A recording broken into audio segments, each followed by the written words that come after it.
భవిష్యత్తులో నీవు ఒక జనమునకు ఆధారముగా వాడబడే పాత్రగా ఉండే అవకాశం ఉంది.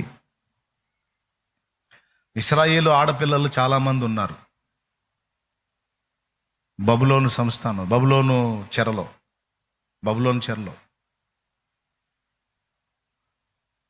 కానీ రాణి పోటీకి మాత్రం మొర్దెకాయ పెంచిన ఎస్తేరు పోవాల్సి వచ్చింది. ఒకవేళ ఓకే అయిందనుకో, ఇక ఆమె వీళ్ళ దగ్గరకు వచ్చేది లేదు, ఇక అక్కడే ఉండిపోవాలి. ఎస్తేరు అసలు ఎస్తేర్ లైఫ్ని ఎలా డిజైన్ చేశాడో చూడండి. ప్లాన్ మొత్తం ఆయన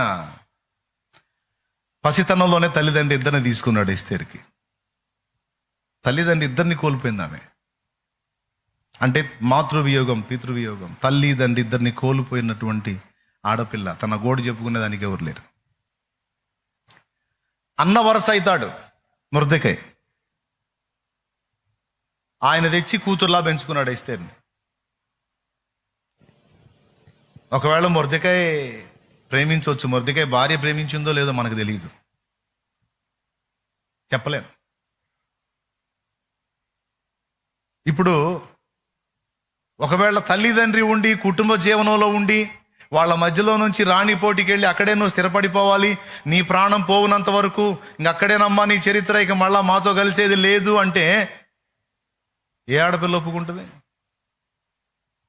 ఇప్పుడు అత్తగారింటికి పోయినా తన జనములో ఉండటానికి ఇష్టపడిద్ది. ఇశ్రాయేల్ ఆడపిల్ల అయినా ఇశ్రాయేల్లోనే, ఈ ఊరు నుంచి ఇంకొక ఊరికి ఇశ్రాయేల్లోనే ఉంటుంది. కానీ ఇక్కడ ఏంది, అసలు డైరెక్ట్గా తీసివేయబడి అన్యుల మధ్యలోకి వెళ్ళిపోవాలి. ఇప్పుడు అహస్వేరోష్ ఎవరు? అన్యుడు.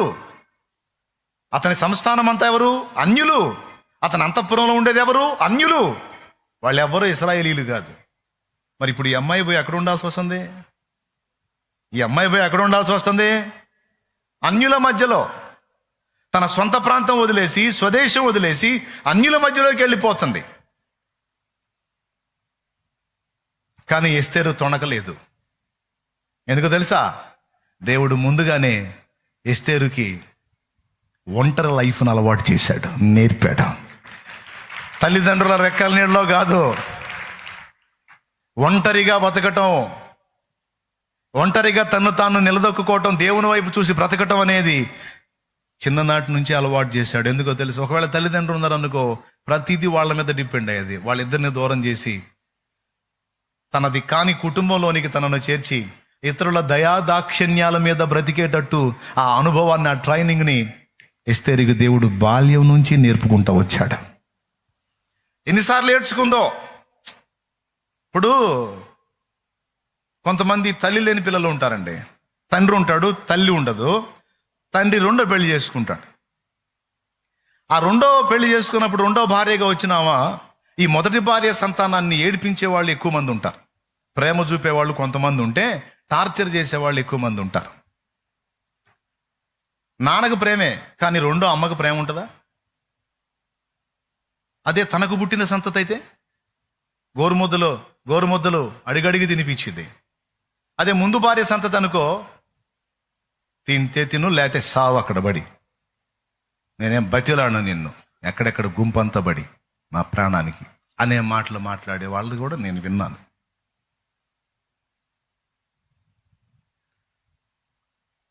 తల్లి లేదు, తండ్రికి ప్రేమ ఉన్నా తండ్రి ఏం నోరెత్తలేడు, తండ్రి ఉండడు.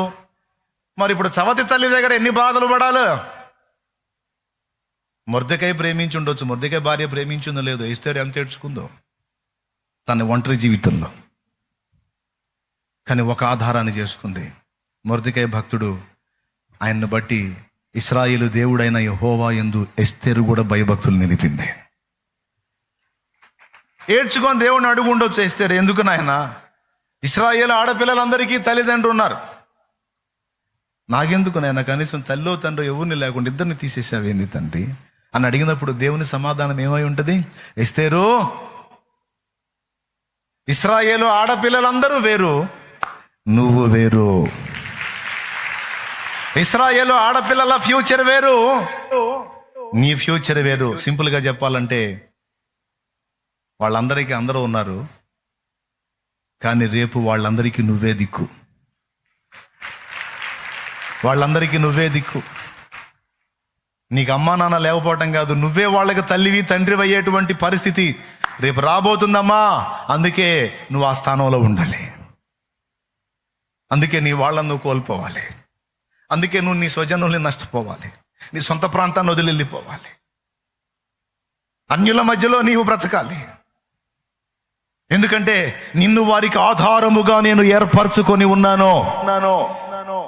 నీవు ఆ స్థానంలోనికి ఎక్కకపోతే, నీవు ఆ ప్రదేశంలో ఉండకపోతే వీళ్ళందరి భవిష్యత్తు శూన్యమైపోయింది. చస్తారు మొత్తం. హామాను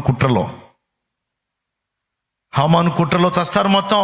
వాళ్ళందరూ చావకుండా ఉండాలంటే కొంచెం వేదనైనా సరే నువ్వు ఈ అనుభవాల్లో గుండా, ఈ కఠినమైన వేదనల్లో గుండా వచ్చి నువ్వు ఆ సింహాసనం ఎక్కాలి. దేవునికి స్తోత్రం కలుగునుగాక. నాకే ఎందుకు ఇట్లా, నా జీవితమే ఎందుకు ఇలా అయిపోయింది, నా బ్రతుకు ఎందుకు ఇంత అంధకారం అయిపోయింది, నా జీవితం ఎందుకు ఇలా నాశనమైంది, నా బ్రతుకు ఎందుకు ఇట్లా అయింది, అట్లా అనుకునే వారలారా, మీరు దేవుని సంబంధులైతే ఈ మాట మీకే. కొన్ని కఠినమైన పరిస్థితులను నీ జీవితంలోకి అనుమతించి అనేక జనములకు నీవు ఆశీర్వాద కారణమగునట్లు దేవుడు ప్రణాళిక రచించాడు. ఆ మాధుర్యమైన అనుభవాలు నీవు స్వతంత్రించుకున్నట్లు ముందు నువ్వు కొన్ని చేదైన అనుభవాల గుండా ప్రయాణం చేయాలి, తప్పదు. దీనత్వాన్ని నేర్పాడు దేవుడు. ఒంటరిగా బతకటం నేర్పాడు. ఎవ్వరూ ఆదరించేవాళ్ళు లేకపోయినా తన గోడు దేవునికే చెప్పుకొని దేవుని బట్టి బతికేటట్లు ఎస్తేరుని బాల్యం నుంచి చెక్కుకుంటూ వచ్చాడు. ఎందుకో తెలుసా?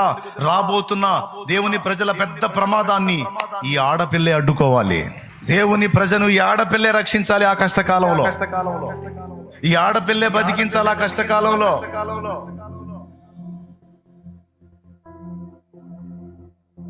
అందుకోసం ఎన్ని నేర్పుకొచ్చాడు చూడు పాపం ఎస్తేరుకి. కానీ ఏం తెలుసా ఆమెకి? మీరు చెప్పండి, ఎస్తేరుకు తెలుసా నేను రాణి అవుతాను, మా వాళ్ళందరినీ నేను కాపాడుతాను హామాను కుట్ర నుంచి అని ఎస్తేరుకు తెలుసా? మరి తన కష్టాల ప్రయాణం అంతటిని చూసుకుంటున్నప్పుడు తను ఏమనుకొని ఉండొచ్చు? ఎంత ఏడ్చుకొని ఉండొచ్చు? నాకెందుకు ఇలాంటి పరిస్థితి అనుమతించామని ఎంత మూలిగి ఉండొచ్చు, ఎంత కుమిలిపోయి ఉండొచ్చు, ఎంత అంగలార్చి ఉండొచ్చు. ఆ ఆడపిల్ల గుండె ఎంత నలిగి ఉండొచ్చు. తనకు తెలియదు దేవుడు స్పెషల్గా ఆమెను చెక్కుతున్నాడని. తనకు తెలియదు దేవుడు ప్రత్యేకంగా ఆ పాత్రను ఒక అద్భుతమైన విలువైన పాత్రగా దేవుడు చెక్కటానికి మొదలు పెట్టాడని ఆమెకు తెలియదు. ఆ గాయాలను బట్టి బాధపడి ఉండొచ్చు. కానీ ఆశ్చర్యంగా దేవుని మీద ఆధారపడి బ్రతకటం, ఇతరుల ఎడల దీనంగా బ్రతకటం నేర్చుకుంది. ఇదే దీనత్వం అక్కడ రాణి సెలక్షన్లో ఉపయోగపడింది.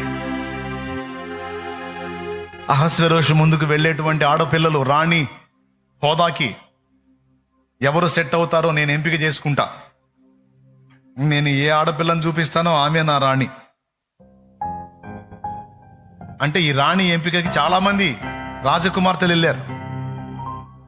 అహస్వేరోషు రాజు అంటే పెద్ద విషయం. అది 127 సంస్థానాల మీద రాజు, ఒక చక్రవర్తి స్థాయి వ్యక్తి. అతని పక్కన కూర్చొని పట్టమహిషిగా పెత్తనం చేసేటువంటి ఆధిక్యత అంటే సామాన్యమైన విషయం కాదు. అందుకని చాలా మంది పోటీకి వచ్చారు. వాళ్ళను ఒక సంవత్సర కాలం సిద్ధపరిచారు. తర్వాత రాజు ముందుకు తీసుకెళ్ళి హేగే అడుగుతాడు, అమ్మా నీకు ఎలాంటి వస్త్రాలు వేయాలి, నీ తల ఎట్లా చేయాలి, నీ ముఖం ఎట్లా చేయాలంటే వాళ్ళకి ఇష్టం వచ్చినట్టు రెడీ అయ్యేవాళ్ళు. నాకు ఇవి పెట్టండి అందంగా ఉంటాను, ఇవి పెట్టండి అందంగా ఉంటాను, ఇలా అయితే ఆకర్షణీయంగా ఉంటాను, రాజు నాకు వెళ్ళి చూడగానే మెల్ట్ అయిపోయేటట్టు నేను తయారవుతాను అని వాళ్ళకి బుర్రలు దోచిన ఎన్ని వేసుకొని పోయేవాళ్ళు. వాళ్ళని చూసి రాజు చేదలు పెట్టుకో పక్క వచ్చిన వాళ్ళందరూ బాగుంటున్నాడు. ఎస్తేరు వంతు వచ్చింది. అంతఃపురంలో ఎస్తేరు అంటే అక్కడున్న పరిచారకులందరికీ ఒక గౌరవం. ఎందుకంటే మిగిలిన వాళ్ళందరూ వాళ్ళ మీద పెత్తనాలు చేస్తే ఈ అమ్మాయి మాత్రం దీనంగా ఉంటుంది. వాళ్ళకేం పనులు చెప్పదు. అవసరమైతే మీరు ఏదైనా చెప్పండి నేను చేస్తాను, నా తగ్గింపులో ఉంటుంది. అంత దీనురాలుగా ఉంటుంది. అందుకని ఆమెను చూసిన వారికి ఆమె ఎడల దయ పుట్టెను అని రాస్తుంది. దేవునికి స్తోత్రం. చివరికి ఆ సమయం వచ్చినప్పుడు హేగే వచ్చాడు. ఎస్తేరు, ఈరోజు నువ్వే రాజు ముందుకు వెళ్ళేది, చెప్పురా తల్లి, నిన్ను ఎలా రెడీ చేయమంటే అలా రెడీ చేస్తా. నీకు ఎంత విలువైన సరే, నేను ఎట్లా రిస్క్ చేశాను సరే తెచ్చి నీకు ఏర్పాటు చేస్తాను, కోరుకోమ్మా. చాలా ఇష్టం పుట్టింది ఆయనకి ఎస్తేర్ నందు. ఎందుకు? ఏ అండ ఏ ఆదరణ లేకుండా బతికిన మనిషి, దీనురాలు. ఆయన ముఖం చూస్తేనే అందరికీ దయ కలిగింది. ఆయన అడిగాడు ఆ మాట. అప్పుడు ఏముందో తెలుసా? తెలివి కలిగింది. అందరేమో నాకు అది వెయ్యి, నాకు ఈ డ్రెస్ వెయ్యి, నాకు ఇట్లా కట్టు, నాకు అట్లా కట్టు అని చెప్పి అన్ని తగిలించుకున్నారు, ముఖాలుగా అయ్యి పూపించుకొని. కానీ ఎస్తేర్ ఆ మాటలు చెప్పలా. అసలు ఇంతవరకు నేను రాజునే చూడలేదు, రాజుని చూడని నేను రాజు అభిరుచులకు తగినట్టు నేను ఎలా సిద్ధపడగలను? అయ్యా, రాజు ఇష్టాలు అభిరుచులు ఎరిగిన వాడివి నువ్వే. కాబట్టి నేను ఎలా రెడీ అయితే రాజుకు నచ్చుతానో, ఎలా సిద్ధపడితే రాజుకు ఇష్టరాలుగా ఉంటానో నీకు తప్ప నాకు తెలుసా? కాబట్టి ఎలా ఉంటే నేను ఆమోదం పొందుతానో అలాగ నువ్వే నన్ను సిద్ధపరచమని అప్పచెప్పుకుంది. నాకు తెలిసి ఈ మాట అన్నప్పుడే హేగేకి బలి పెళ్ళిగుంటుంది. ఇంతమందిని సిద్ధపరిచి పంపించాను కానీ ఒక్కతి కూడా ఈ మాటల్లా. కానీ నువ్వు అన్నావు, శభాష్, నువ్వు నీ సొంత తెలివి మీద, సొంత జ్ఞానం మీద, సొంత శక్తి మీద, సొంత ఐడియాలజీ మీద ఆధారపడకుండా పరిశుద్ధాత్మకు ఎప్పుడైతే నువ్వు నన్ను నేను అప్పగించుకుంటామో ఆయన చెక్కుతాడు మనల్ని సరైన రీతిలో. ప్రభు అయిన యేసుకు నచ్చే విధంగా ఆయన మనల్ని సిద్ధపరుస్తాడు. హేగేకి తెలుసుగా అహష్వేరోషుకి ఏమి నచ్చిద్దో, ఎందుకంటే సంవత్సరాలుగా ఆయన దగ్గర ఉన్నాడుగా. ఖచ్చితంగా ఆయనకి నచ్చేటువంటి వస్త్రాలు కట్టాడు, సింపుల్గా రెడీ చేశాడు. ఆయనకి ఓవర్ యాక్షన్ నచ్చదమ్మా, చాలా సింపుల్గా ఉంటే నచ్చిద్ది, అట్లనే చేయి. అహష్వేరోషుకి ఏమేమి నచ్చుతాయో హేగేకి తెలుసు. హేగే మొత్తాన్ని ఆమెకి రెడీ చేసి సింపుల్గా పంపించాడు. ఎస్తేర్ వెళ్ళి నిలబడింది, చూసి ఆశ్చర్యపోయాడు రాజు. ఈమె నన్ను చూడటమే ఇప్పుడు, కానీ నా యొద్దకు రాక మునిపే నా ఇష్టాలు తెలుసుకొని నా అభిరుచులను పసిగట్టి వాటికి అనుగుణ్యంగా తను తాను సిద్ధపరచుకొని వచ్చింది. ఇది కదా భార్య మనస్సు ఎరుగుట అంటే, భార్య భర్త మనస్సు ఎరుగుట అంటే ఇది కదా. నాకు భార్య కాక మునిపే నా మనసును తెలుసుకున్న ఈమె కదా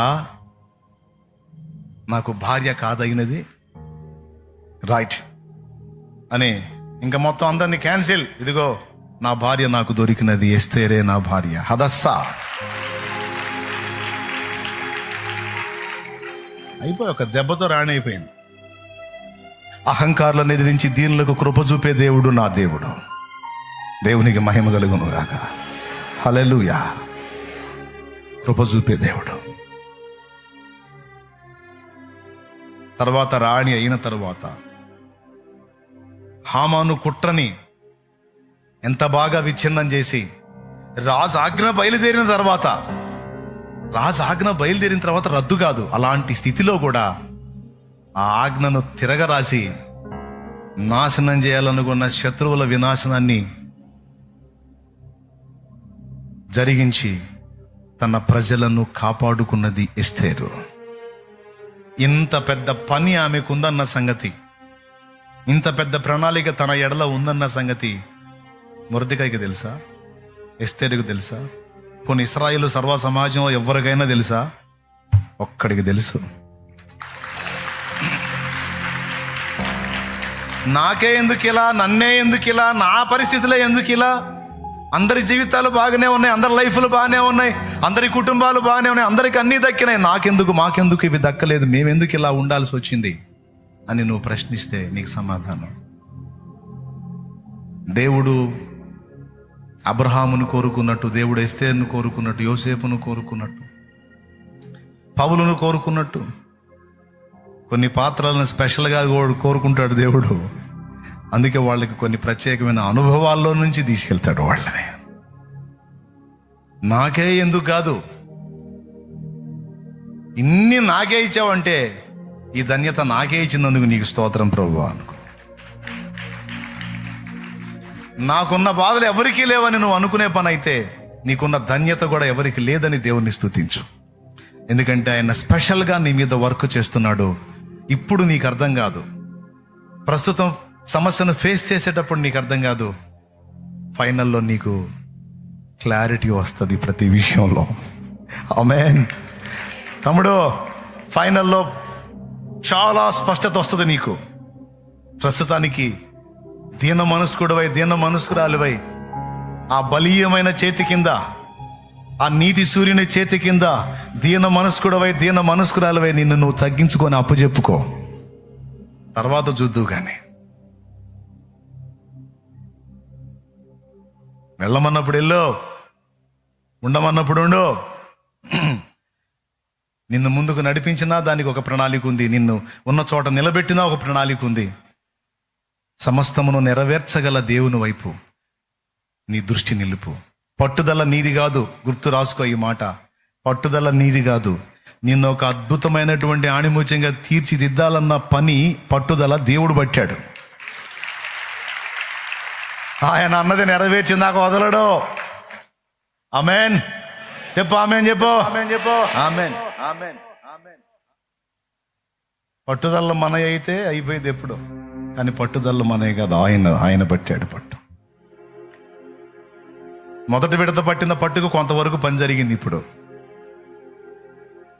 మనం దర్శనం మర్చిపోతాం, మన వాగ్దానాలు మర్చిపోతాం. దారుణం. సంవత్సరం కూడా పూర్తి కాల, అయిపోయింది, మర్చిపోయారు అందరూ. కానీ ఆయన నీకు ఇచ్చిన ప్రామిసులు మొత్తం గుర్తుపెట్టుకుంటాడు. తగిన కాలంలో ఒకటొకటి మొత్తం నెరవేరుస్తాడు. తండ్రి, నా మిగిలిన సహోదరులకి తండ్రి నుంచి ఎడబాటు లేదు. నా తండ్రితో కలిసి బ్రతికే ధన్యత వాళ్ళకు దొరికింది. నా తండ్రితో కలిసి భోంచేసే భాగ్యం వాళ్ళకి దొరికింది. 17 ఏళ్ల వయసు నాది. ఎందుకు నా తండ్రి నుంచి నన్ను వేరు చేశావు దేవా? నా పితరుడైన అబ్రహాము దేవా, నా పితరుడైన ఇస్సాకు దేవా, నా తండ్రి ఇశ్రాయేలు దేవా, యాకోబు దేవా, వాళ్ళందరూ దొరలాగుంటే నన్నెందుకు బానిసగా అప్పచెప్పావయ్యా? వాళ్ళందరూ నా తండ్రికి దగ్గరలో ఉంటే నన్నెందుకు అనాథలాగా వదిలేసావయ్యా? వాళ్ళందరూ ఘనతలో ఉంటే నన్నెందుకు నిందల పర్వంలో ఉంచావయ్యా? వాళ్ళందరికీ ఉన్నాయా ఈ కష్టాలు? యోసేపుకున్న కష్టాలు వాళ్ళకు ఉన్నాయా? యోసేపుకున్న నిందలు వాళ్ళకు ఉన్నాయా?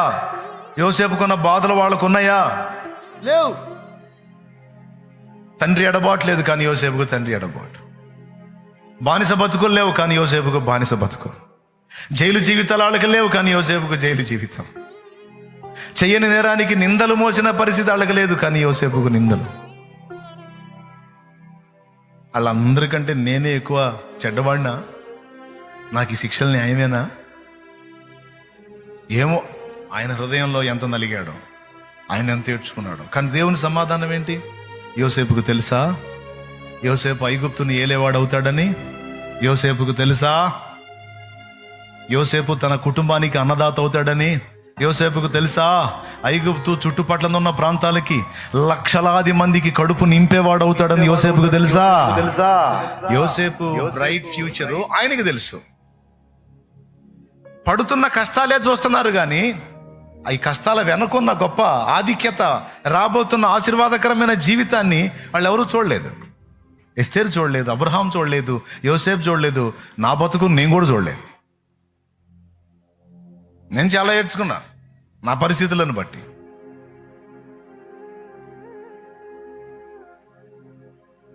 కానీ దేవుడు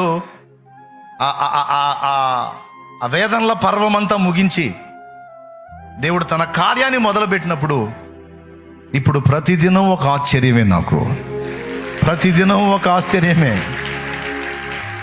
ఎన్ని రీతులు స్తుతించాలో, ఎంత మయంపరచాలో కూడా అర్థం కావట్లా నాకు. నా జీవితకాలం స్తుతించినా సరిపోనంత కార్యాన్ని నా పట్ల ఆయన జరిగించేశాడు. ఒక్కటి ఫైనల్గా చెప్తా, చివరిగా, జనములకు ఆశీర్వాదకారమగునట్లు, జనములకు దీవెనకరణమగునట్లు నా దేవుడు నిన్ను వాడుకునేది మాత్రం కద్దు. కన్ఫర్మ్. ఈ విషయంలో పట్టుబట్టింది నువ్వు కాదో, నా దేవుడే పట్టాడు పట్టు. నా దేవుడే పట్టుకున్నాడు నిన్ను. చేయి పట్టుకున్నాడు, వదులుతాడా? చూద్దాం, నీకే అర్థమైందిగా భవిష్యత్తు. ఈరోజు నీ కన్నీళ్ళు, ఆనాడు ఆనందగానాలు. ఆమేన్.